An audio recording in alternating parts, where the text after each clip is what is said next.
Academy ਦੇ online platform ਦੇ ਉੱਪਰ ਤੁਹਾਡਾ ਸਵਾਗਤ ਹੈ।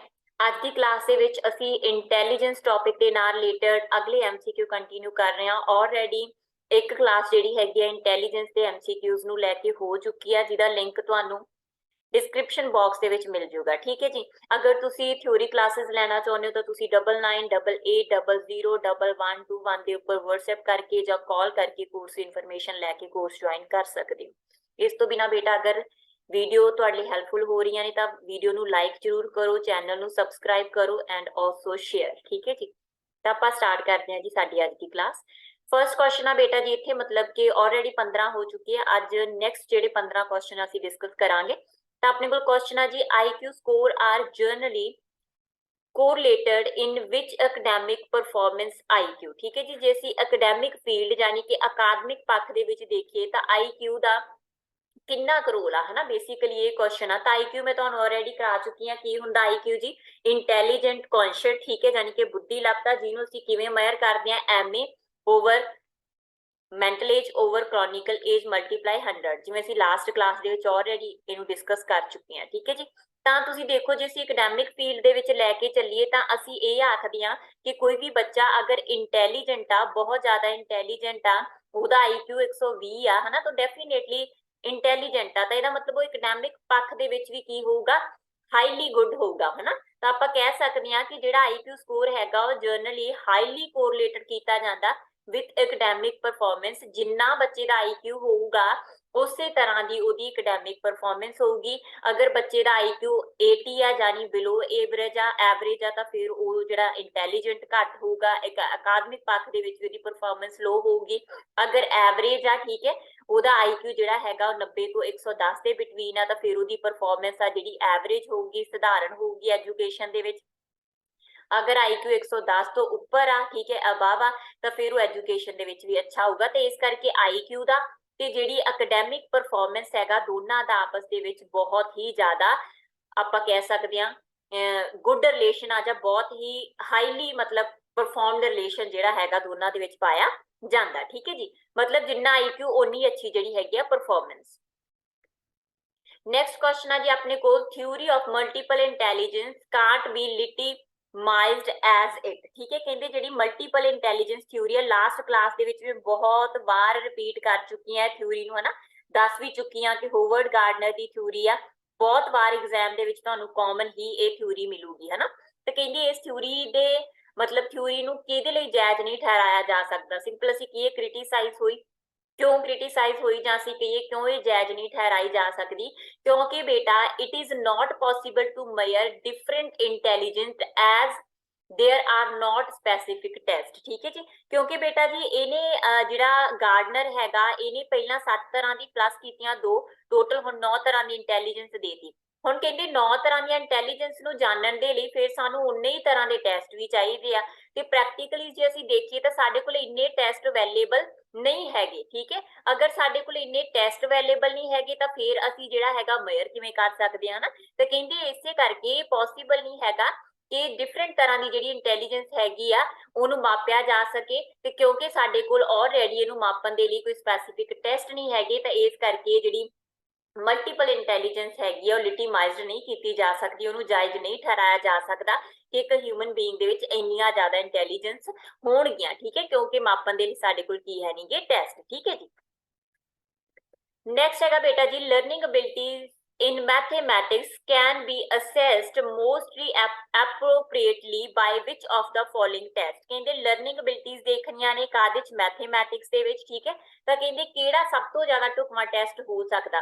ਬੇਟਾ ਜਦੋਂ ਵੀ ਅਸੀਂ ਕਿਸੇ ਵੀ ਚੀਜ਼ ਦੇ ਵਿੱਚ ਬੇਸਿਕਲੀ ਕੁਝ ਪਛਾਣਨਾ ਹੁੰਦਾ, ਕੁਝ ਤਖਸ਼ੀਸ਼ ਕਰਨੀ ਹੁੰਦੀ ਆ, ਕੁਝ ਡਾਇਗਨੋਜ਼ ਕਰਨਾ, ਇੱਥੇ ਅਸੀਂ ਡਾਇਗਨੋਜ਼ ਕੀ ਕਰਨਾ ਕਿ ਕੋਈ ਵੀ ਬੱਚਾ ਜਿਹੜਾ ਹੈਗਾ ਮੈਥਮੈਟਿਕਸ ਦੇ ਵਿੱਚ ਕਿੰਨਾ ਅੱਛਾ ਹੈਗਾ, तो जानने के लिए पहचानने के लिए केड़ा बेस्ट टेस्ट हुंदा जी? Diagnostic test. ठीक है, जो भी कुछ पता करना ना तो ਉਹਦੇ ਲਈ बेस्ट टेस्ट है ਜਿਹੜਾ ਉਹ डायग्नोस टेस्ट होगा। डायग्नोस टेस्ट ਦੇ ਵਿੱਚ ਫਿਰ ਤੁਸੀਂ ਐਪਟੀट्यूड टेस्ट भी ਲੈ ਸਕਦੇ ਹੋ, ਅਚੀਵਮੈਂਟ टेस्ट भी ਲੈ ਸਕਦੇ ਹੋ, दैट इज योर चॉइस। ठीक है, बट टेस्ट ਜਿਹੜਾ ਮੇਨ ਹੋਊਗਾ ਉਹ ਕੀ ਹੈ? डायग्नोस, क्योंकि ਅਸੀਂ ਜਾਣਨਾ ਚਾਹੁੰਦੇ ਹਾਂ ਕਿ ਮੈਥ ਦੇ ਵਿੱਚ ਬੱਚੇ ਦੀ ਕਿਸ ਤਰ੍ਹਾਂ ਦੀ ਬਿਲਟੀ ਹੈ। ਤੁਹਾਨੂੰ ਲੈਂਗੁਏजेस ਦੇ ਵਿੱਚ ਮੈਂ डायग्नोस्टिक टेस्ट, ਪੰਜਾਬੀ ਦੇ ਵਿੱਚ ਵੀ ਤਖਸ਼ੀਸ਼ੀ ਮੁਲਾਂਕਣ, ठीक है, दोनों जो अच्छी तरह करा चुकी हैं, इंग्लिश के भी रेमिडियल एंड तखशीशी। ठीक है जी। ਨੈਕਸਟ ਕੁਐਸਚਨ ਹੈ ਜੀ ਆਪਣੇ ਕੋਲ which of these does not imply practical intelligence in triarchic theory। triarchic theory ਮੈਂ ਕੱਲ ਤੁਹਾਨੂੰ ਕਰਵਾ ਚੁੱਕੀ ਹਾਂ, ਸਟਰਨਬਰਗ ਨੇ ਦਿੱਤੀ ਸੀਗੀ। ਠੀਕ ਹੈ, ਦੋ ਨਾਮ ਨੇ, ਇੱਕ ਤਾਂ ਟ੍ਰਿਆਰਚਿਕ ਥਿਊਰੀ ਆ ਕਿਉਂਕਿ ਇਹਦੇ ਵਿੱਚ ਤਿੰਨ ਜਿਹੜੀਆਂ ਸਬ ਥਿਊਰੀਜ਼ ਐਡ ਕੀਤੀਆਂ ਗਈਆਂ ਨੇ, ਇਸ ਕਰਕੇ ਇਹਨੂੰ ਟ੍ਰਿਆਰਚਿਕ ਥਿਊਰੀ ਆਖਦੇ ਆ। ਠੀਕ ਹੈ ਜੀ, ਤੇ ਇਸ ਤੋਂ ਬਿਨਾ ਬੇਟਾ ਜੀ ਜੇ ਅਸੀਂ ਗੱਲ ਕਰਦੇ ਆ ਇਸ ਥਿਊਰੀ ਨੂੰ ਜਿਹੜਾ ਹੈ ਇਨਫੋਰਮੇਸ਼ਨ ਪ੍ਰੋਸੈਸ ਥਿਊਰੀ ਵੀ ਆਖਦੇ ਆ। ਕਿਉਂ ਆਖਦੇ ਆ ਮੈਂ ਤੁਹਾਨੂੰ ਲਾਸਟ ਕਲਾਸ ਦੇ ਵਿੱਚ ਦੱਸਿਆ ਸੀ, ਕਿਉਂਕਿ ਮੰਨਦਾ ਕਿ ਪ੍ਰੋਸੈਸ ਦੇ ਵਿੱਚੋਂ ਲੰਘਦੀ ਹੈ ਸਾਡੀ ਇਨਫੋਰਮੇਸ਼ਨ ਗੇਨ ਕਰਨ ਦੀ ਪ੍ਰੋਸੈਸ, ਜਿਵੇਂ ਕਿ ਇਨਕੋਡਿੰਗ, ਇਨਫਰਿੰਗ, ਮੈਪਿੰਗ, ਐਪਲੀਕੇਸ਼ਨ, ਰਿਸਪੌਂਸ। ਇਹ ਤੁਹਾਨੂੰ ਮੈਂ ਲਾਸਟ ਕਲਾਸ ਦੇ ਵਿੱਚ ਦੱਸ ਚੁੱਕੀ ਹਾਂ। ਠੀਕ ਹੈ ਜੀ, ਇਹਨੇ ਬੇਸਿਕਲੀ ਇਹ ਪੁੱਛਿਆ ਹੋਇਆ ਕਿ ਜਿਹੜੀ ਪ੍ਰੈਕਟੀਕਲ ਇੰਟੈਲੀਜੈਂਸ ਆ, ਪ੍ਰੈਕਟੀਕਲ ਇੰਟੈਲੀਜੈਂਸ ਟ੍ਰਿਆਰਚਿਕ ਥਿਊਰੀ ਦਾ ਕਿਹੜੀ ਸਬ ਥਿਊਰੀ ਹੈਗੀ ਆ? ਫਰਸਟ ਥਿਊਰੀ, ਜਿਹਨੂੰ ਅਸੀਂ ਕੀ ਆਖ ਦਿੰਨੇ ਹੈਗੀਆਂ? ਕੰਟੈਕਸਚੁਅਲ ਥਿਊਰੀ। ਠੀਕ ਹੈ, ਕੰਟੈਕਸਚੁਅਲ ਥਿਊਰੀ। ਜਿਹੜੀ ਕੰਟੈਕਸਚੁਅਲ ਥਿਊਰੀ ਹੈ ਇਹਦਾ ਹੀ ਨਾਮ ਅਸੀਂ ਕੀ ਦੇ ਸਕਦੇ ਹੈਗੇ ਆ? Practical theory. ਠੀਕ ਹੈ ਜੀ, ਜਿਹੜੀ ਪ੍ਰੈਕਟੀਕਲ ਥਿਊਰੀ ਹੈ ਬੇਟਾ ਜੀ ਕਿਹਦੇ ਉੱਪਰ ਕੰਸੈਂਟਰੇਟ ਕਰਦੀ ਹੈ? ਸਬ ਥਿਊਰੀ ਮੈਂ ਪਹਿਲਾਂ ਹੀ ਦੱਸਿਆ, ਤਿੰਨ ਇਹਦੇ ਚ ਥਿਊਰੀਜ਼, ਤਿੰਨ ਇਹਦੇ ਚ ਸਬ ਪਾਰਟ ਨੇ, ਮੈਂ ਲਾਸਟ ਕਲਾਸ ਦੇ ਵਿੱਚ ਦੱਸਿਆ ਵੀ ਸੀ। ਤਾਂ ਉਹਦੇ ਚੋਂ ਫਰਸਟ ਪਾਰਟ ਆ ਜਿਹੜਾ ਉਹ ਪ੍ਰੈਕਟੀਕਲ ਜਾਂ ਕੰਟੈਕਸਚੁਅਲ ਥਿਊਰੀ ਦੇ ਨਾਲ ਰਿਲੇਟਡ ਆ। ਇਹਦੇ ਚ ਜਿਹੜੀ ਥਿਊਰੀ ਆ ਬੇਟਾ ਜੀ, ਇਹਦੇ ਚ ਉਹ ਯੋਗਤਾ ਇਨਕਲੂਡ ਕੀਤੀ ਜਾਂਦੀ ਹੈ ਜਿਹਦੇ ਚ ਬੱਚਾ ਜਾਂ ਕੋਈ ਵੀ ਹਿਊਮਨ ਬੀਇੰਗ ਆਪਣੇ ਵਾਤਾਵਰਨ ਨੂੰ ਕਿਵੇਂ ਅਡੈਪਟ ਕਰਦਾ, ਜਾਂ ਆਪਾਂ ਕਹੀਏ ਕਿਵੇਂ ਵਾਤਾਵਰਨ ਨੂੰ ਸਿਲੈਕਟ ਕਰਦਾ, ਜਾਂ ਖੁਦ ਨੂੰ ਢਾਲਦਾ, ਜਾਂ ਵਾਤਾਵਰਨ ਦੇ ਵਿੱਚ ਚੇਂਜਸ ਲੈ ਕੇ ਆਉਂਦਾ, ਜਾਂ ਆਪਾਂ ਸਿੰਪਲ ਕਹਿ ਦਈਏ ਫਿਟ ਟੂ ਕੰਟੈਕਸਟ। ਠੀਕ ਹੈ, ਜਿਹੜਾ ਸੰਦਰਭ ਹੈਗਾ, ਜਿਹੜਾ ਵਾਤਾਵਰਨ ਹੈਗਾ, ਉਹਦੇ ਚ ਕਿਵੇਂ ਖੁਦ ਨੂੰ ਫਿੱਟ ਕਰਦਾ, ਵਾਤਾਵਰਨ ਦੇ ਵਿੱਚ ਚੇਂਜ ਕਰਕੇ ਜਾਂ ਖੁਦ ਨੂੰ ਚੇਂਜ ਕਰਕੇ ਕਿਵੇਂ ਸਿਲੈਕਟ ਕਰਦਾ, ਉਹਦੇ ਨਾਲ ਰਿਲੇਟ ਕਰਦੀ ਹੈਗੀ ਹੈ ਸਾਡੀ ਕੰਟੈਕਸਚੁਅਲ ਔਰ ਪ੍ਰੈਕਟੀਕਲ ਸਬ ਥਿਊਰੀ। ਠੀਕ ਹੈ ਜੀ, ਤਾਂ ਇਹਦੇ ਚ ਬੇਟਾ ਜੀ ਨੇ ਤਿੰਨ ਤਰ੍ਹਾਂ ਦੀ ਪ੍ਰੋਸੈਸ ਦੱਸੀ ਸੀ, ਕਿਉਂਕਿ ਪ੍ਰੋਸੈਸ ਥਿਊਰੀ ਆ। ਠੀਕ ਹੈ, ਤੇ ਇਹਨੇ ਤਿੰਨ ਤਰ੍ਹਾਂ ਦੀ ਪ੍ਰੋਸੈਸ ਦੱਸੀ ਸੀ। ਕਿਹੜੀ ਕਿਹੜੀ? ਪਹਿਲੀ ਸੀਗੀ ਬੇਟਾ ਜੀ ਅਡੈਪਸ਼ਨ। ਠੀਕ ਹੈ, ਅਡੈਪਸ਼ਨ ਸੀਗਾ ਜਿਹਦੇ ਚ ਬੱਚਾ ਆਪਣੇ ਆਪ ਨੂੰ ਵਾਤਾਵਰਨ ਦੇ ਅਨੁਸਾਰ ਢਾਲਦਾ। ਠੀਕ ਹੈ, ਖੁਦ ਦੇ ਵਿੱਚ ਚੇਂਜਸ ਲੈ ਕੇ ਆਉਂਦਾ, ਕਾਦੇ ਲਈ? ਵਾਤਾਵਰਨ ਦੇ ਵਿੱਚ ਢਾਲਣ ਦੇ ਲਈ, ਖੁਦ ਦੇ ਵਿੱਚ ਬਦਲਾਵ ਕਰੂਗਾ। ਠੀਕ ਹੈ, ਜਿਵੇਂ ਮੰਨ ਲਓ ਕਿ ਮੈਂ ਕਿਸੇ ਜਗ੍ਹਾ ਦੇ ਉੱਪਰ ਗਈ, ਉੱਥੇ ਦਾ ਜਿਵੇਂ ਦਾ এনवायरमेंट ਸੀ, ਮੈਂ ਉਹਦੇ ਅਕੋਰਡਿੰਗ ਹੀ ਖੁਦ ਨੂੰ ਬਦਲ ਲਿਆ। ਠੀਕ ਹੈ, ਵਾਤਾਵਰਨ ਨੂੰ ਬਦਲਣ ਦੀ ਕੋਸ਼ਿਸ਼ ਨਹੀਂ ਕੀਤੀ, ਤਾਂ ਉਹ ਕੀ ਹੈਗੀ ਅਡੈਪਸ਼ਨ। ਠੀਕ ਹੈ, ਦੂਜਾ ਉਹਨੇ ਕਿਹਾ ਕਿ ਮੈਂ ਖੁਦ ਨੂੰ ਨਹੀਂ ਬਦਲਿਆ, ਮੈਂ ਜਾ ਕੇ এনवायरमेंट ਨੂੰ ਬਦਲਿਆ। ਠੀਕ ਹੈ, ਜਿਹਨੂੰ ਅਸੀਂ ਕਹਿ ਸਕਦੇ ਹੈਗੇ ਆ ਸ਼ੇਪਿੰਗ। ਠੀਕ ਹੈ, ਉਹਨੇ ਟਰਮ ਯੂਜ਼ ਕੀਤੀ ਆ ਸ਼ੇਪਿੰਗ। ਠੀਕ ਹੈ ਜੀ, ਤਾਂ ਉਹਨੇ ਕਿਹਾ ਕਿ ਜਦੋਂ ਮੈਂ ਖੁਦ ਨੂੰ ਨਹੀਂ ਬਦਲਿਆ, ਮੈਂ ਉੱਥੋਂ ਦੇ ਵਾਤਾਵਰਨ ਨੂੰ ਬਦਲਿਆ ਆਪਣੇ ਅਕੋਰਡਿੰਗ। ਠੀਕ ਹੈ, ਕੁਝ ਚੀਜ਼ਾਂ ਬਦਲਾਵ, ਜਿਵੇਂ ਫੋਰ ਐਗਜ਼ਾਮਪਲ ਹੈ ਨਾ, ਤੁਸੀਂ ਕਿਤੇ ਵੀ ਜਾਂਦੇ ਹੋ, ਕਿਸੇ ਘਰ, ਨਵੇਂ ਘਰ ਦੇ ਵਿੱਚ ਗਏ, ਉੱਥੇ ਰਸੋਈ ਹੁੰਦੀ ਆ ਹਰ ਘਰ ਦੇ ਵਿੱਚ, ਤੁਸੀਂ ਅਗਰ ਉਸ ਰਸੋਈ ਦੇ ਅਕੋਰਡਿੰਗ ਉਸ ਰਸੋਈ ਦੇ ਵਿੱਚ ਕੋਈ ਬਦਲਾਵ ਨਹੀਂ ਲੈ ਕੇ ਆਉਂਦੇ, ਤੇ ਉਹਦੇ ਅਕੋਰਡਿੰਗ ਖੁਦ ਦੇ ਵਿੱਚ ਚੇਂਜਸ ਲੈ ਆਉਂਦੀਆਂ ਕਿ ਮੈਂ ਇੱਥੇ ਆ ਚੀਜ਼ ਇੱਥੇ ਪਈ ਹੋਈ ਆ, ਮੈਂ ਇੱਥੇ ਹੀ ਰੱਖਣੀ ਆ, ਹਨਾ, ਉਹ ਤੁਸੀਂ ਬਦਲਾਵ ਕੀਤਾ, ਤਾਂ ਉਹ ਕੀ ਹੈਗੀ ਆ? ਤੁਹਾਡੀ ਅਡੈਪਸ਼ਨ। ਠੀਕ ਹੈ, ਅਗਰ ਤੁਸੀਂ ਜਾ ਕੇ ਸਾਰੀ ਰਸੋਈ ਦੀ ਸੈਟਿੰਗ ਚੇਂਜ ਕਰ ਦਿੰਦੇ ਹੋ, ਨਵੇਂ ਘਰ ਦੇ ਵਿੱਚ ਜਾ ਕੇ ਰਸੋਈ ਦੇ ਵਿੱਚ ਕੁਝ ਤਬਦੀਲੀਆਂ ਲੈ ਕੇ ਆਉਂਦੇ ਹੋ, ਮਤਲਬ ਤੁਸੀਂ ਵਾਤਾਵਰਨ ਬਦਲਿਆ, ਤਾਂ ਉਹ ਕੀ ਹੈਗੀ ਆ? ਸ਼ੇਪਿੰਗ। ਠੀਕ ਹੈ ਜੀ, ਇਸ ਤੋਂ ਬਿਨਾ ਬੇਟਾ ਜੀ ਉਹਨੇ ਗੱਲ ਕੀਤੀ ਹੈਗੀ ਆ ਸਿਲੈਕਸ਼ਨ ਦੀ। ਠੀਕ ਹੈ, ਤੀਜੀ ਟਰਮ ਉਹਦੀ ਹੈਗੀ ਆ ਸਿਲੈਕਸ਼ਨ ਪ੍ਰੋਸੈਸ ਦੇ ਵਿੱਚ, ਜਦੋਂ ਤੁਸੀਂ ਚੂਜ਼ ਕਰਦੇ ਹੋ এনवायरमेंट ਨੂੰ ਉੱਥੇ ਸਕਸੈਸਫੁਲੀ ਰਹਿਣ ਦੇ ਲਈ। ਠੀਕ ਹੈ, ਤਾਂ ਇਹ ਤਿੰਨ ਚੀਜ਼ਾਂ ਜਿਹੜੀਆਂ ਹੈਗੀਆਂ ਨੇ ਪ੍ਰੈਕਟੀਕਲ ਕੰਟੈਕਸਟ ਦੇ ਵਿੱਚ ਉਹਨੇ ਯੂਜ਼ ਕੀਤੀਆਂ, ਪ੍ਰੈਕਟੀਕਲ ਸਬ ਥਿਊਰੀ ਦੇ ਵਿੱਚ ਯੂਜ਼ ਕੀਤੀਆਂ, ਸਿਲੈਕਸ਼ਨ, ਠੀਕ ਹੈ, ਅਡੈਪਸ਼ਨ ਤੇ ਸ਼ੇਪਿੰਗ। ਠੀਕ ਹੈ ਜੀ, ਤਾਂ ਉਹਦੇ ਚ ਐਡ ਕੀ ਨਹੀਂ ਕੀਤਾ ਉਹਨੇ? Think practically about one self only. ਤਾਂ ਉਹਦੀ ਪ੍ਰੈਕਟੀਕਲ ਥਿਊਰੀ ਜਾਂ ਆਪਾਂ ਕੀ ਜਿਹੜੀ ਟ੍ਰਿਆਰਚਿਕ ਥਿਊਰੀ ਦਾ ਪ੍ਰੈਕਟੀਕਲ ਸਬ ਥਿਊਰੀ ਵਾਲਾ ਪਾਰਟ ਹੈਗਾ, ਪ੍ਰੈਕਟੀਕਲ ਇੰਟੈਲੀਜੈਂਸ ਵਾਲਾ ਪਾਰਟ ਆ, ਉਹਦੇ ਚ ਉਹਨੇ ਇੰਟੈਲੀਜੈਂਸ ਪ੍ਰੈਕਟੀਕਲ ਨੂੰ ਸ਼ਾਮਲ ਨਹੀਂ ਕੀਤਾ। ਠੀਕ ਹੈ ਜੀ, ਨੈਕਸਟ ਹੈਗਾ ਜੀ ਇੰਟੈਲੀਜੈਂਸ ਇਜ਼। ਤਾਂ ਇੰਟੈਲੀਜੈਂਸ ਕੀ ਆ ਬੇਟਾ ਜੀ? ਆ ਸੈਟ ਆਫ ਕੈਪੈਸਿਟੀਜ਼। ਠੀਕ ਹੈ, ਯੋਗਤਾਵਾਂ ਦਾ ਸੈੱਟ ਆ। ਠੀਕ ਹੈ, ਯੋਗਤਾਵਾਂ ਦਾ ਸੈੱਟ ਆ। ਕਲੀਅਰ ਜੀ, ਮੈਂ ਪਹਿਲਾਂ ਹੀ ਕਿੰਨੀਆਂ ਥਿਊਰੀਜ਼ ਤੁਹਾਡੀਆਂ ਹੋ ਚੁੱਕੀਆਂ ਨੇ ਜਿਹਦੇ ਚ ਆਪਾਂ ਬਾਰ-ਬਾਰ ਗੱਲ ਕੀਤੀ ਆ ਕਿ ਮਲਟੀਪਲ ਇੰਟੈਲੀਜੈਂਸ ਆ, ਡਿਫਰੈਂਟ ਤਰ੍ਹਾਂ ਦੀਆਂ ਇੰਟੈਲੀਜੈਂਸ ਹੁੰਦੀਆਂ, according to Thurstone, according to Guilford, according to ਹਨਾ ਗਾਰਡਨਰ, ਜਿੰਨੇ ਵੀ ਪਰਸਨ ਨੇ ਉਹਨਾਂ ਨੇ ਅਲੱਗ-ਅਲੱਗ ਤਰ੍ਹਾਂ ਦੀਆਂ ਕੈਪੈਸਿਟੀਜ਼ ਦੀ ਗੱਲ ਕੀਤੀ ਹੈ ਨਾ, ਤਾਂ ਇਸ ਕਰਕੇ ਇਟਸ ਆ ਸੈਟ ਆਫ ਕੈਪੈਸਿਟੀਜ਼। ਨੈਕਸਟ ਆ ਬੇਟਾ ਜੀ Howard gardener theory of multiple intelligence, ਜਿਹਨੂੰ ਅਸੀਂ MI ਵੀ ਆਖ ਦਿੰਦੇ ਆ। ਕੀ ਸੁਜੈਸਟ ਕਰਦੀ ਆ? ਕਹਿੰਦੇ intelligence is solely determined by IQ test. IQ ਦੀ ਗੱਲ ਜਿਹੜੀ ਹੈਗੀ ਉਹ ਗਾਰਡਨਰ ਨੇ ਨਹੀਂ ਕੀਤੀ। Teacher should use MI as a framework for devising alternative way to teach the subject matter। ਬਿਲਕੁਲ ਸਹੀ ਹੈ ਨਾ, ਟੀਚਰ ਨੇ ਬੇਟਾ ਜੀ MI ਜਿਹੜੀ ਹੈਗੀ ਹੈ ਯਾਨੀ ਕਿ ਮਲਟੀਪਲ ਇੰਟੈਲੀਜੈਂਸ ਨੂੰ ਧਿਆਨ ਦੇ ਵਿੱਚ ਰੱਖ ਕੇ ਫਰੇਮਵਰਕ ਕਰੂਗਾ, ਜਿਹੜਾ ਵੀ ਸਬਜੈਕਟ ਮੈਟਰ ਹੈਗਾ ਅਲਟਰਨੇਟਿਵ ਫਾਈਂਡ ਕਰੂਗਾ। ਠੀਕ ਹੈ, ਜਾਨੀ ਕਿ ਜਿਹੜੀਆਂ ਮਲਟੀਪਲ ਇੰਟੈਲੀਜੈਂਸ ਆ ਉਹਨਾਂ ਨੂੰ ਧਿਆਨ ਦੇ ਵਿੱਚ ਰੱਖ ਕੇ ਹੀ ਜਿਹੜੀ ਪਲੈਨਿੰਗ ਹੈਗੀ ਆ ਜਾਂ ਆਪਾਂ ਕਹੀਏ ਜਿਹੜੀ ਟੀਚਿੰਗ ਪਲੈਨਿੰਗ ਆ ਜਾਂ ਲੈਸਨ ਪਲੈਨਿੰਗ ਆ ਉਹ ਟੀਚਰ ਤਿਆਰ ਕਰੂਗਾ। ਠੀਕ ਹੈ ਜੀ, ਕਿਉਂਕਿ ਮਲਟੀਪਲ ਇੰਟੈਲੀਜੈਂਸ ਆ ਤਾਂ ਫਿਰ ਉਹ ਇੰਟੈਲੀਜੈਂਸ ਨੂੰ ਧਿਆਨ ਦੇ ਵਿੱਚ ਤਾਂ ਰੱਖੂਗਾ ਹੀ ਨਾ। ਨੈਕਸਟ ਬੇਟਾ ਜੀ ਆਪਣੇ ਕੋਲ ਕੁਐਸਚਨ ਹੈ ਜੀ which of following is not a PMA according to Thurstone. ਇਹ ਮੈਂ ਲਾਸਟ ਕਲਾਸ ਦੇ ਵਿੱਚ ਤੁਹਾਨੂੰ ਕਿਹਾ ਵੀ ਸੀ ਕਿ ਇੰਪੋਰਟੈਂਟ ਥਿਊਰੀ ਆ ਤੁਸੀਂ ਕਰਨੀ ਆ। ਠੀਕ ਹੈ ਜੀ, PMA ਜਾਨੀ ਕਿ primary mental ability according to Thurstone. Thurstone ਦੀ ਇਹ ਥਿਊਰੀ ਆ ਬਹੁਤ ਵਾਰ ਪੇਪਰ ਦੇ ਵਿੱਚ ਆ ਚੁੱਕੀ ਆ। ਇਹਨੂੰ ਫੈਕਟਰ ਐਨਾਲਿਸਿਸ ਥਿਊਰੀ ਵੀ ਕਹਿ ਦਿੰਦੇ ਆ, theory of primary mental ability ਵੀ ਕਹਿ ਦਿੰਦੇ ਆ। ਠੀਕ ਹੈ ਜੀ, ਕਾਫੀ ਇੰਪੋਰਟੈਂਟ ਆ। 1938 ਦੇ ਵਿੱਚ ਇਹ ਥਿਊਰੀ ਦਿੱਤੀ ਗਈ ਸੀ ਤੇ ਉਹਨੇ ਜਿਹੜਾ ਸੀ ਬੇਟਾ ਜੀ ਸ਼ਿਕਾਗੋ ਯੂਨੀਵਰਸਿਟੀ ਦੇ 240 ਬੱਚਿਆਂ ਦੇ ਉੱਪਰ ਐਕਸਪੈਰੀਮੈਂਟ ਕੀਤਾ। 56 ਜਿਹੜੇ ਸੀਗੇ ਉਹ ਟੈਸਟ ਲਏ ਗਏ। ਟੈਸਟ ਦਾ ਟਾਈਮ ਹੁੰਦਾ ਸੀ ਬੇਟਾ ਜੀ 2 ਤੋਂ ਲੈ ਕੇ 20 ਮਿੰਟ ਤੱਕ ਦਾ ਸਮਾਂ। ਠੀਕ ਹੈ ਜੀ, ਇਹਨਾਂ ਦੇ ਬਿਹਾਫ ਦੇ ਉੱਪਰ ਉਹਨੇ ਮੂਲ ਤੌਰ ਤੇ ਇੰਨੇ ਟੈਸਟ ਲੈ ਕੇ 7 ਤਰ੍ਹਾਂ ਦੇ ਜਿਹੜੇ PMA ਯਾਨੀ ਕਿ ਪ੍ਰਾਇਮਰੀ ਮੈਂਟਲ ਐਬਿਲਿਟੀਜ਼ ਸਾਹਮਣੇ ਰੱਖੀਆਂ। ਠੀਕ ਹੈ ਜੀ, ਹੁਣ PMA ਹੈ ਕੀ ਸੀ ਅਕੋਰਡਿੰਗ ਟੂ ਥਰਸਟਨ? PMA ਕੀ ਸੀਗਾ ਬੇਟਾ ਜੀ? ਉਹ ਕਹਿੰਦਾ ਜਿੰਨੇ ਵੀ ਅਸੀਂ ਮੈਂਟਲ ਐਕਟੀਵਿਟੀਜ਼ ਕਰਦੇ ਆ ਨਾ, ਜਿੰਨੀਆਂ ਵੀ ਸਾਡੀਆਂ ਮੈਂਟਲ ਐਕਟੀਵਿਟੀਜ਼ ਹੁੰਦੀਆਂ ਨੇ ਉਹਨਾਂ ਦੇ ਵਿੱਚੋਂ ਕਾਫੀ ਸਾਰੀਆਂ ਐਕਟੀਵਿਟੀਜ਼ ਦੇ ਵਿੱਚ ਕੋਈ ਨਾ ਕੋਈ ਕਾਮਨ ਫੈਕਟਰ ਹੁੰਦਾ। ਠੀਕ ਹੈ, ਕੋਈ ਨਾ ਕੋਈ ਕਾਮਨ ਕਾਰਕ ਹੁੰਦਾ ਜਿਹੜਾ ਪ੍ਰਾਇਮਰੀ ਕਾਰਕ ਆ। ਠੀਕ ਹੈ, ਪ੍ਰਾਇਮਰੀ ਮੈਂਟਲ ਐਬਿਲਿਟੀ ਜਿਹਨੂੰ ਤੁਸੀਂ ਕਹਿ ਸਕਦੇ ਹੋ। ਜਿਵੇਂ ਮੈਂ ਹਮੇਸ਼ਾ ਸਮਝਾਉਣੀ ਆ, ਇੱਕ ਬੱਚੇ ਨੂੰ ਪਲੱਸ ਵੀ ਆਉਂਦਾ, ਮਾਈਨਸ ਵੀ ਆਉਂਦਾ, ਮਲਟੀਪਲਾਈ ਵੀ ਆਉਂਦਾ, ਹਨਾ, ਡਿਵਾਈਡੇਸ਼ਨ ਵੀ ਆਉਂਦਾ। ਇਹ ਸਾਰੀਆਂ ਚੀਜ਼ਾਂ ਉਹ ਕਿਹਦੇ ਉੱਪਰ ਲਾ ਰਿਹਾ ਹੈਗਾ ਬੇਟਾ ਜੀ? ਨੰਬਰਸ ਦੇ ਉੱਪਰ, ਹਨਾ, ਨੰਬਰ ਦੇ ਉੱਪਰ। ਤਾਂ ਜਿਹੜੀਆਂ ਉਹਦੇ ਕੋਲੇ ਐਬਿਲਿਟੀਜ਼ ਨੇ, ਮਾਨਸਿਕ ਐਕਟੀਵਿਟੀਜ਼ ਉਹ ਕਰ ਰਿਹਾ, ਜੋੜ ਕਰ ਰਿਹਾ, ਘਟਾਓ ਕਰ ਰਿਹਾ, ਗੁਣਾ ਕਰ ਰਿਹਾ, ਵੰਡੋ ਕਰ ਰਿਹਾ, ਲਾ ਕਿਹਦੇ ਉੱਪਰ ਆ? ਨੰਬਰ ਦੇ ਉੱਪਰ। ਤਾਂ ਇਹਦਾ ਮਤਲਬ ਜਿਹੜੀ ਉਹਦੀ ਅੰਕ ਯੋਗਤਾ ਹੈਗੀ ਆ ਇਹ ਉਹਦੀ ਕੀ ਹੈਗੀ ਆ? PMA। ਤਾਂ ਇਹਨਾਂ ਸਾਰਿਆਂ ਦੇ ਵਿੱਚ ਕਾਮਨ ਕੀ ਹੈਗੇ ਨੇ? ਨੰਬਰ। ਤੇ ਜਿਹੜੇ ਕਾਮਨ ਫੈਕਟਰਸ ਵੀ ਸਾਡੇ ਕੋਲ ਕੀ ਹੈਗਾ ਜੀ? Primary mental ability. ਤਾਂ ਇਹਨੇ ਐਕਸਪੈਰੀਮੈਂਟ ਕਰਕੇ ਮੂਲ ਰੂਪ ਦੇ ਵਿੱਚ 7 ਤਰ੍ਹਾਂ ਦੀਆਂ ਮੈਂਟਲ ਐਬਿਲਿਟੀਜ਼ ਦਿੱਤੀਆਂ ਸੀ। ਸ਼ੁਰੂ ਦੇ ਵਿੱਚ ਕਿਹੜੀਆਂ? ਇੱਕ ਹੈਗੀ ਆ ਵਰਬਲ। ਠੀਕ ਹੈ, ਵਰਬਲ ਕੰਪਰੀਹੈਂਸਿਵ, ਜਿਹਨੂੰ ਵੀ ਦੇ ਨਾਲ ਉਹਨੇ ਦੱਸਿਆ, ਜਿਹਨੂੰ ਮੌਖਿਕ ਬੋਧ ਕਹਿ ਸਕਦੇ ਆ, ਜਿਹਦੇ ਵਿੱਚ ਸ਼ਬਦ ਸਮਝਣਾ। ਕੰਪਰੀਹੈਂਸ਼ਨ ਦਾ ਮਤਲਬ ਹੁੰਦਾ ਬੋਧ ਕਰਨਾ। ਠੀਕ ਹੈ, ਕੰਪਰੀਹੈਂਸ਼ਨ ਤਾਂ ਸ਼ਬਦ ਸਮਝਣਾ, ਸ਼ਬਦਾਂ ਦਾ ਬੋਧ ਕਰਨਾ। ਦੂਜੀ ਤਰ੍ਹਾਂ ਦੀ ਜਿਹੜੀ ਇੰਟੈਲੀਜੈਂਸ ਇਹਨੇ ਦੱਸੀ ਹੈਗੀ, ਕਿਉਂਕਿ 7 ਫੈਕਟਰ ਨੇ, ਤਾਂ 7 ਦੇ ਵਿੱਚੋਂ ਜਿਹੜਾ ਸੈਕਿੰਡ ਫੈਕਟਰ ਹੈਗਾ ਫਰਸਟ ਫੈਕਟਰ ਆ। ਸੈਕਿੰਡ PMA ਉਹਨੇ ਕਿਹਾ ਜੀ ਨੂਮੈਰੀਕਲ, N। ਠੀਕ ਹੈ, ਨੂਮੈਰੀਕਲ ਅੰਕਾਂ ਦੇ ਉੱਪਰ ਜਿਹੜਾ ਦਿਮਾਗ ਲਾਉਂਦੇ ਹੋ, ਹਿਸਾਬ ਕਿਤਾਬ। ਥਰਡ ਜਿਹੜੀ ਹੈਗੀ ਆ ਬੇਟਾ ਜੀ ਉਹਨੇ ਰੱਖੀ ਵਰਡਸ ਨੂੰ ਲੈ ਕੇ, ਜਿਹਨੂੰ ਕਿਹਾ ਉਹਨੇ ਵਰਡ ਫਲੂਐਂਸੀ, ਬੋਲਣ ਦੇ ਨਾਲ ਰਿਲੇਟਡ। ਠੀਕ ਹੈ, ਸ਼ਬਦਾਂ ਦਾ ਪ੍ਰਵਾਹ ਕਰਨ ਦੀ ਜਿਹੜੀ ਯੋਗਤਾ ਹੈਗੀ ਆ। ਫੋਰਥ ਹੈਗੀ ਆ ਬੇਟਾ ਜੀ ਮੈਮੋਰਾਈਜ਼ਿੰਗ। ਠੀਕ ਹੈ, ਯਾਦ ਕਰਨ ਦੀ ਯੋਗਤਾ। ਮੈਮੋਰਾਈਜ਼ਿੰਗ ਜਾਂ ਆਪਾਂ ਕਹੀਏ ਯਾਦ ਕਰਨ ਦੀ ਯੋਗਤਾ ਜਾਂ ਮੈਮਰੀ ਤੁਸੀਂ ਧਿਆਨ ਦੇ ਵਿੱਚ ਰੱਖ ਸਕਦੇ ਹੋ। ਠੀਕ ਹੈ ਜੀ, ਇਸ ਤੋਂ ਬਿਨਾਂ ਇੱਕ ਇੰਟੈਲੀਜੈਂਸ ਉਹਨੇ ਦੱਸੀ ਹੈ ਜੀ ਸਪੇਸ਼ਲ। ਠੀਕ ਹੈ, ਜਿਹਦੀ ਗੱਲ ਗਾਰਡਨ ਨੇ ਵੀ ਕੀਤੀ ਸੀ, ਸਥਾਨਾਤਮਕ ਬੋਧ ਕਰਨਾ, S ਦੇ ਨਾਲ ਉਹਨੇ ਕੋਡ ਕੀਤਾ। ਉਸ ਤੋਂ ਬਾਅਦ ਇੱਕ ਇੰਟੈਲੀਜੈਂਸ ਹੈਗੀ ਆ ਬੇਟਾ ਜੀ ਪਰਸੈਪਚੁਅਲ, ਪ੍ਰਤੱਖੀਕਰਨ, ਕਿਸੇ ਵੀ ਚੀਜ਼ ਨੂੰ ਕਿਸ ਤਰੀਕੇ ਨਾਲ ਤੁਸੀਂ ਸਮਝਦੇ ਹੋ। ਠੀਕ ਹੈ, ਵਸਤੂ ਨੂੰ ਸਪਸ਼ਟ ਕਰਨ ਦੀ ਯੋਗਤਾ, ਸਪਸ਼ਟ ਸਮਝਣ ਦੀ ਯੋਗਤਾ। ਤੇ 7th ਜਿਹੜੀ ਉਹਨੇ ਦੱਸੀ ਸੀਗੀ ਜੀ ਉਹ ਸੀਗੀ ਰੀਜ਼ਨਿੰਗ ਅਬਿਲਿਟੀ। ਠੀਕ ਹੈ, ਰੀਜ਼ਨਿੰਗ ਅਬਿਲਿਟੀ। ਇੰਨੀਆਂ ਉਹਨੇ ਮੂਲ ਰੂਪ ਦੇ ਵਿੱਚ ਦਿੱਤੀਆਂ। ਲੇਟਰ ਔਨ ਜਿਹੜੀ ਰੀਜ਼ਨਿੰਗ ਅਬਿਲਿਟੀ ਹੈਗੀ ਆ ਬੇਟਾ ਜੀ, ਇਹਦੇ ਚ ਇਹਨੇ 2 ਤਰ੍ਹਾਂ ਦੀ ਰੀਜ਼ਨਿੰਗ ਐਡ ਕਰਤੀ। ਇੱਕ ਇੰਡਕਟਿਵ, ਆਗਮਨ। ਠੀਕ ਹੈ, ਬਹੁਤ ਵਾਰ ਮੈਂ ਤੁਹਾਨੂੰ ਆਗਮਨ ਤੇ ਨਿਗਮਨ ਦਾ ਮਤਲਬ ਦੱਸ ਚੁੱਕੀ ਹਾਂ।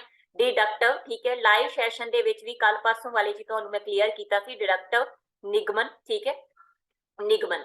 ਤਾਂ ਬੇਟਾ ਜੀ ਆਗਮਨ ਤੇ ਨਿਗਮਨ ਜਿਹੜੇ ਹੈਗੇ ਰੀਜ਼ਨਿੰਗ ਕਿ ਜਾਂ ਤਾਂ ਤੁਸੀਂ ਪਹਿਲਾਂ ਉਦਾਹਰਨ ਦਓਗੇ ਫਿਰ ਸਿਧਾਂਤ ਦੱਸੋਗੇ, ਜਾਂ ਫਿਰ ਤੁਸੀਂ ਡਿਡਕਟਿਵ ਦੇ ਵਿੱਚ ਪਹਿਲਾਂ ਨਿਯਮ ਜਾਂ ਆਪਾਂ ਕਹੀਏ ਪਹਿਲਾਂ ਸਿਧਾਂਤ ਦੱਸੋਗੇ ਫਿਰ ਐਗਜ਼ਾਮਪਲ ਦਓਗੇ। ਠੀਕ ਹੈ, ਤਾਂ ਇਹ ਜਿਹੜੀਆਂ 2 ਤਰ੍ਹਾਂ ਦੀਆਂ ਰੀਜ਼ਨਿੰਗ ਲਾਓਗੇ, ਇਹ ਕਿਹਨੇ ਆਖਿਆ ਸੀਗਾ? ਥਰਸਟਨ ਨੇ। ਉਸ ਤੋਂ ਬਾਅਦ ਲੇਟਰ ਔਨ ਇੱਕ ਹੋਰ ਐਡ ਕਰ ਦਿੱਤੀ ਗਈ 8ਵੀਂ ਯੋਗਤਾ, ਜਿਹਨੂੰ ਉਹਨੇ ਕਿਹਾ ਪ੍ਰੋਬਲਮ ਸੋਲਵਿੰਗ।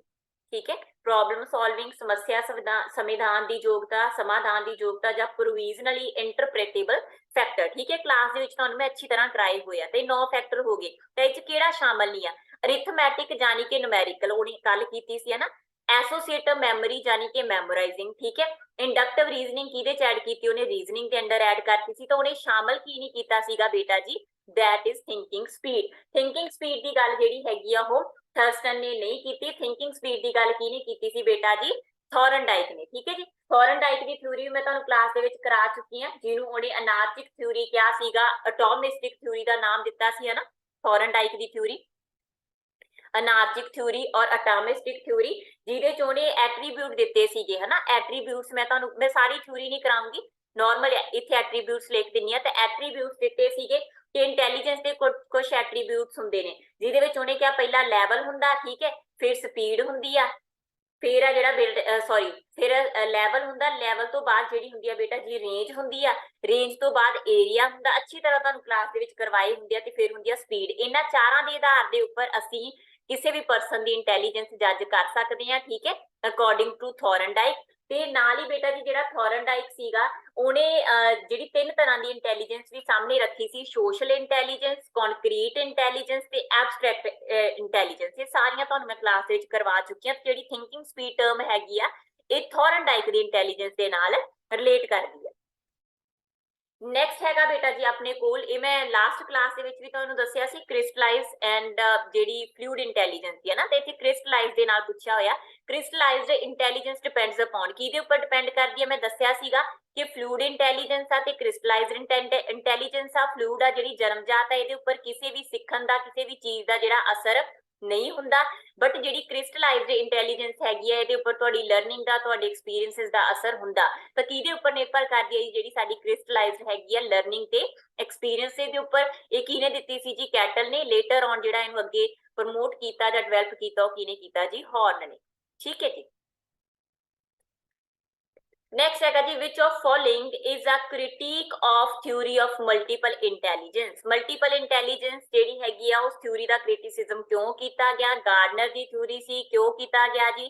ਦੇਖੋ ਅਸੀਂ ਦੀ ਥਿਊਰੀ ਪੜ੍ਹੀ, ਅਸੀਂ ਦੇਖਿਆ ਉਹਨੇ ਡੈਂਸ ਨੂੰ ਇਨਕਲੂਡ ਕੀਤਾ, ਯਾਨੀ ਕਿ ਬੋਡਲੀ ਕਿਨੇਸਟਿਕ ਨੂੰ ਯੂਜ਼ ਕੀਤਾ, ਮਿਊਜ਼ੀਕਲ ਇੰਟੈਲੀਜੈਂਸ ਨੂੰ ਧਿਆਨ ਦੇ ਵਿੱਚ ਰੱਖਿਆ, ਹਨਾ, ਯਾਨੀ ਟੈਲੈਂਟ ਉਹਨੇ ਬਹੁਤ ਜ਼ਿਆਦਾ ਐਡ ਕੀਤੇ ਆ। ਮੈਂ ਜਦੋਂ ਤੁਹਾਨੂੰ ਥਿਊਰੀ ਵੀ ਕਰਵਾਈ ਤੇ ਮੈਂ ਉਦੋਂ ਵੀ ਤੁਹਾਨੂੰ ਅੱਛੀ ਤਰ੍ਹਾਂ ਕਲੀਅਰ ਕੀਤਾ ਕਿ ਇਹਨੇ ਜਿਹੜਾ ਹੈਗਾ ਅਕਾਦਮਿਕ ਪੱਖ ਦੇ ਨਾਲ ਨਾਲ ਜਿਹੜੀਆਂ ਹੁਨਰ ਹੈਗੇ ਨੇ ਉਹਨਾਂ ਦੇ ਉੱਪਰ ਵੀ ਕਾਫੀ ਜ਼ਿਆਦਾ ਧਿਆਨ ਦਿੱਤਾ, ਹਨਾ। ਮੈਂ ਤੁਹਾਨੂੰ ਦੱਸਿਆ, ਅੱਛੀ ਤਰ੍ਹਾਂ ਕਰਵਾਇਆ ਹੋਇਆ ਸੀ ਕਿ ਅਕਾਦਮਿਕ ਕਾਰਗੁਜ਼ਾਰੀ ਦੇ ਨਾਲ ਇਹਨੇ ਜਿਹੜੇ ਹੈਗੇ ਆ ਹੁਨਰ ਵੀ ਆਪਦੀ ਇੰਟੈਲੀਜੈਂਸ ਦੇ ਵਿੱਚ ਸ਼ਾਮਲ ਕੀਤੇ, ਜਿਹਦੇ ਕਰਕੇ ਇਹਦਾ ਕ੍ਰਿਟਿਸਿਜ਼ਮ ਹੋਇਆ, ਹਨਾ। ਤੁਸੀਂ ਦੇਖਦੇ ਆ ਹੁਣ, multiple intelligence is only the talent present in intelligence as a whole, ਠੀਕ ਹੈ। ਇਸੇ ਕਰਕੇ ਇਹਦਾ ਕ੍ਰਿਟਿਸਿਜ਼ਮ ਹੋਇਆ। ਇਹਨੇ ਟੈਲੈਂਟ ਐਡ ਕਰ ਲਏ ਤੇ ਟੈਲੈਂਟ ਐਡ ਕਰਕੇ ਉਸੇ ਦੇ ਵਿੱਚ ਇੰਟੈਲੀਜੈਂਸ ਨੂੰ ਐਜ਼ ਅ ਹੋਲ ਡਿਕਲੇਅਰ ਕਰਤਾ। ਜਿਵੇਂ ਆਪਾਂ ਕਹਿਤਾ ਲਿੰਗੁਇਸਟਿਕ ਆ, ਇਹਨੇ ਕਿਹਾ ਕਵੀਆਂ ਦੇ ਵਿੱਚ ਹੁੰਦੀ ਆ, ਇਹਨਾਂ ਦੇ ਵਿੱਚ ਹੁੰਦੀ ਆ, ਉਹਨਾਂ ਦੇ ਵਿੱਚ ਹੁੰਦੀ ਆ, ਜਾਨੀ ਸੰਗੀਤਕ ਆ, ਹਨਾ, ਮਿਊਜ਼ਿਕ ਨੂੰ ਐਡ ਕਰ ਲਿਆ ਇਹਨੇ।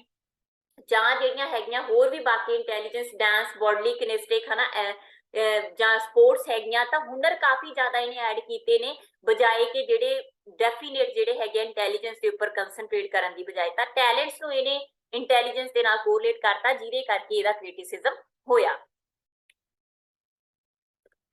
ਨੈਕਸਟ ਹੈਗਾ ਜੀ, ਹੂ ਯੂਜ਼ ਦਾ ਵਰਡ IQ ਫਰਸਟ, ਠੀਕ ਹੈ ਜੀ। ਤਾਂ IQ ਵਰਡ ਕਹਿੰਦੇ ਪਹਿਲਾਂ ਕਿਹਨੇ ਯੂਜ਼ ਕੀਤਾ ਸੀਗਾ? ਤਾਂ ਬੇਟਾ IQ ਵਰਡ ਜਿਹੜਾ ਸੀਗਾ ਸਭ ਤੋਂ ਪਹਿਲਾਂ ਵਿਲਹਮ ਸਟਰਨ ਨੇ ਯੂਜ਼ ਕੀਤਾ ਸੀ, ਠੀਕ ਹੈ।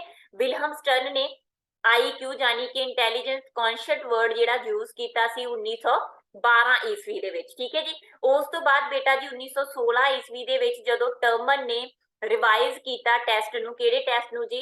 ਜਿਹੜਾ ਬਿਨੇ ਸਟੈਨਫੋਰਡ ਟੈਸਟ ਸੀਗਾ, ਤਾਂ ਉਹਨੂੰ ਟਰਮਨ ਨੇ 1916 ਦੇ ਵਿੱਚ ਜਦੋਂ ਰਿਵਾਈਜ਼ ਕੀਤਾ ਤਾਂ ਉਦੋਂ IQ ਵਰਡ ਨੂੰ ਜਿਹੜਾ ਸੀਗਾ IQ ਟੈਸਟ ਦੇ ਵਿੱਚ ਸ਼ਾਮਲ ਕਰ ਦਿੱਤਾ ਗਿਆ। ਬਟ ਇਹ ਵਰਡ ਨੂੰ ਕੁਆਇਨ ਕੀਤਾ ਜਾਂ ਸਭ ਤੋਂ ਪਹਿਲਾਂ ਜਿਹਨੇ ਯੂਜ਼ ਕੀਤਾ ਉਹ ਕੌਣ ਸੀਗੇ? ਵਿਲਹਮ ਸਟਰਨ। ਨੈਕਸਟ ਹੈਗਾ ਜੀ ਆਪਣੇ ਕੋਲ, ਇਮੋਸ਼ਨਲ ਇੰਟੈਲੀਜੈਂਸ ਇਜ਼ ਕਰੈਕਟਰਾਈਜ਼ਡ ਬਾਈ। ਤਾਂ ਕਹਿੰਦੇ ਇਮੋਸ਼ਨਲ ਇੰਟੈਲੀਜੈਂਸ ਕੀ ਹੈ ਜੀ, ਹਨਾ। ਤਾਂ ਇਮੋਸ਼ਨਲ ਇੰਟੈਲੀਜੈਂਸ ਕੀ ਹੈਗੀ ਆ ਜੀ? Better interpersonal relation. ਬੇਟਾ ਜੀ ਮੈਂ ਤੁਹਾਨੂੰ ਕਲਾਸ ਦੇ ਵਿੱਚ ਵੀ ਕਾਫੀ ਵਾਰ, ਹਨਾ, ਜਦੋਂ ਅਸੀਂ ਟੌਪਿਕ ਕੀਤਾ ਇਮੋਸ਼ਨਲ ਇੰਟੈਲੀਜੈਂਸ ਦਾ, ਤਾਂ ਮੈਂ ਤੁਹਾਨੂੰ ਇੱਕ ਪਰਸਨ ਦਾ ਨਾਮ ਇੱਥੇ ਦੱਸਿਆ ਸੀ, ਮੇਅਰ ਟੇਸਾਲੋਵੀ, ਹਨਾ। ਦੋਵਾਂ ਨੇ ਸਭ ਤੋਂ ਪਹਿਲਾਂ ਜਿਹੜਾ ਇਮੋਸ਼ਨਲ ਇੰਟੈਲੀਜੈਂਸ ਦੇ ਨਾਲ ਜਿਹੜੇ ਆਪਣੇ ਵਿਚਾਰ ਸੀਗੇ ਉਹ ਪੇਸ਼ ਕੀਤੇ ਸੀ। ਤੇ ਇਹਨਾਂ ਨੇ ਇਹ ਆਖਿਆ ਕਿ ਜਿਹੜੀ 5 ਤਰ੍ਹਾਂ ਦੀਆਂ ਯੋਗਤਾਵਾਂ ਨੇ ਜਿਨ੍ਹਾਂ ਨੂੰ ਅਸੀਂ ਸੰਵੇਗਾਤਮਕ ਬੁੱਧੀ ਦੇ ਵਿੱਚ ਜਾਂ ਇਮੋਸ਼ਨਲ ਇੰਟੈਲੀਜੈਂਸ ਦੇ ਅੰਦਰ ਰੱਖਦੇ ਆ। ਜਿਵੇਂ ਆਪਾਂ ਕਹੀਏ ਜੇ ਕਿਸੇ ਬੰਦੇ ਦੇ ਵਿੱਚ ਆਤਮ ਚੇਤਨਤਾ, ਜਾਂ ਜਿਵੇਂ ਆਪਾਂ ਕਹਿ ਦਈਏ ਸੈਲਫ ਕੌਨਸ਼ੀਅਸਨੈਸ ਆ, ਤਾਂ ਉਹ ਬੰਦਾ ਇੰਟੈਲੀਜੈਂਟ ਆ ਇਮੋਸ਼ਨਲੀ, ਠੀਕ ਹੈ। ਜਾਂ ਕਹਿੰਦੇ ਜਿਹੜੇ ਪਰਸਨ ਨੂੰ ਆਪਣੇ ਇਮੋਸ਼ਨ ਕੰਟਰੋਲ ਕਰਨੇ ਆਉਂਦੇ ਆ, ਸੰਵੇਗਾਂ ਦਾ ਪ੍ਰਬੰਧਨ ਕਰਦਾ ਅਗਰ ਬੰਦਾ, ਯਾਨੀ ਕਿ ਆਪਾਂ ਕਹੀਏ ਇਮੋਸ਼ਨ ਕੰਟਰੋਲ ਆਉਂਦਾ, ਹਨਾ। ਆਤਮ ਅਭਿਪ੍ਰੇਰਨਾ ਯਾਨੀ ਕਿ ਸੈਲਫ ਮੋਟੀਵੇਟਡ ਆ, ਠੀਕ ਹੈ, ਸੈਲਫ ਮੋਟੀਵੇਟਡ ਆ। ਜਾਂ ਉਹਨਾਂ ਨੇ ਕਿਹਾ ਕਿ ਦੂਜਿਆਂ ਦੇ ਨਾਲ ਹਮਦਰਦੀ, ਠੀਕ ਹੈ, ਬੈਟਰ ਇੰਟਰਪਰਸਨਲ ਰਿਲੇਸ਼ਨ, ਦੂਜਿਆਂ ਨਾਲ ਹਮਦਰਦੀ ਹੈ, ਦੂਜਿਆਂ ਨੂੰ ਸਮਝਦਾ, ਦੂਜਿਆਂ ਦੇ ਦੁੱਖ ਦਰਦ ਨੂੰ ਸਮਝਦਾ, ਠੀਕ ਹੈ, ਇੰਪਥੈਟਿਕ ਆ।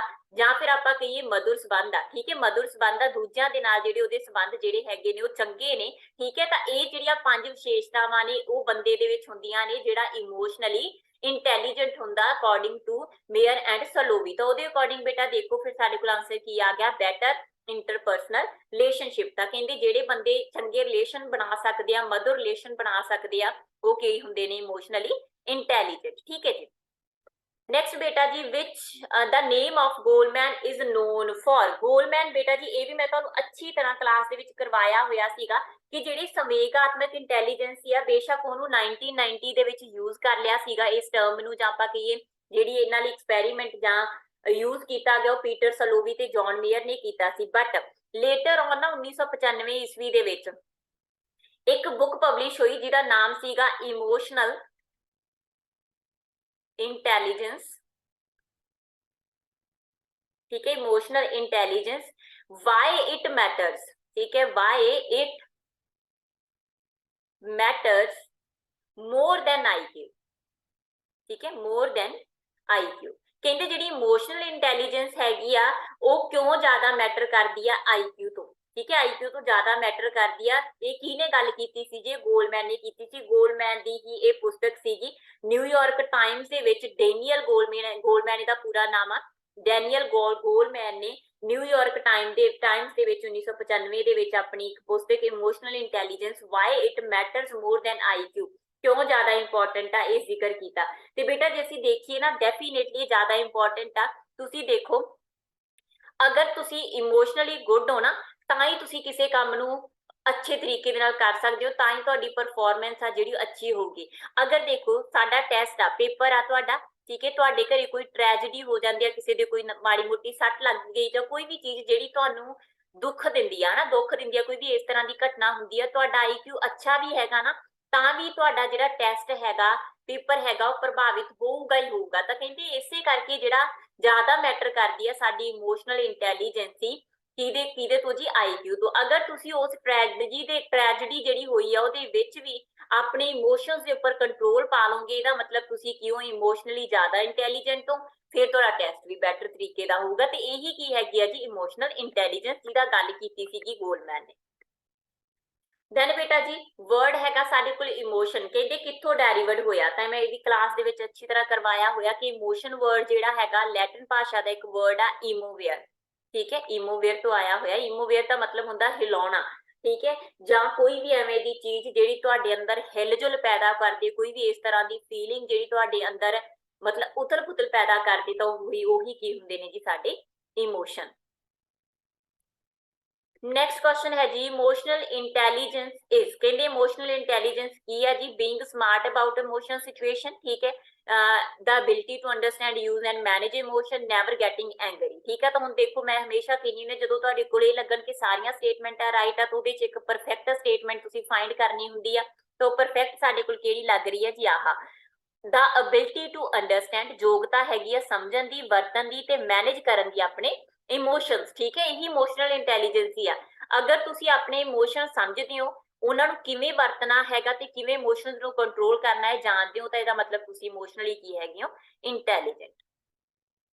ਨੈਕਸਟ ਕੁਐਸਚਨ ਹੈ ਜੀ which stage of the development is the stage of emotional control and stability। ठीक है जी, भी काफी इंपॉर्टेंट है बेटा जी।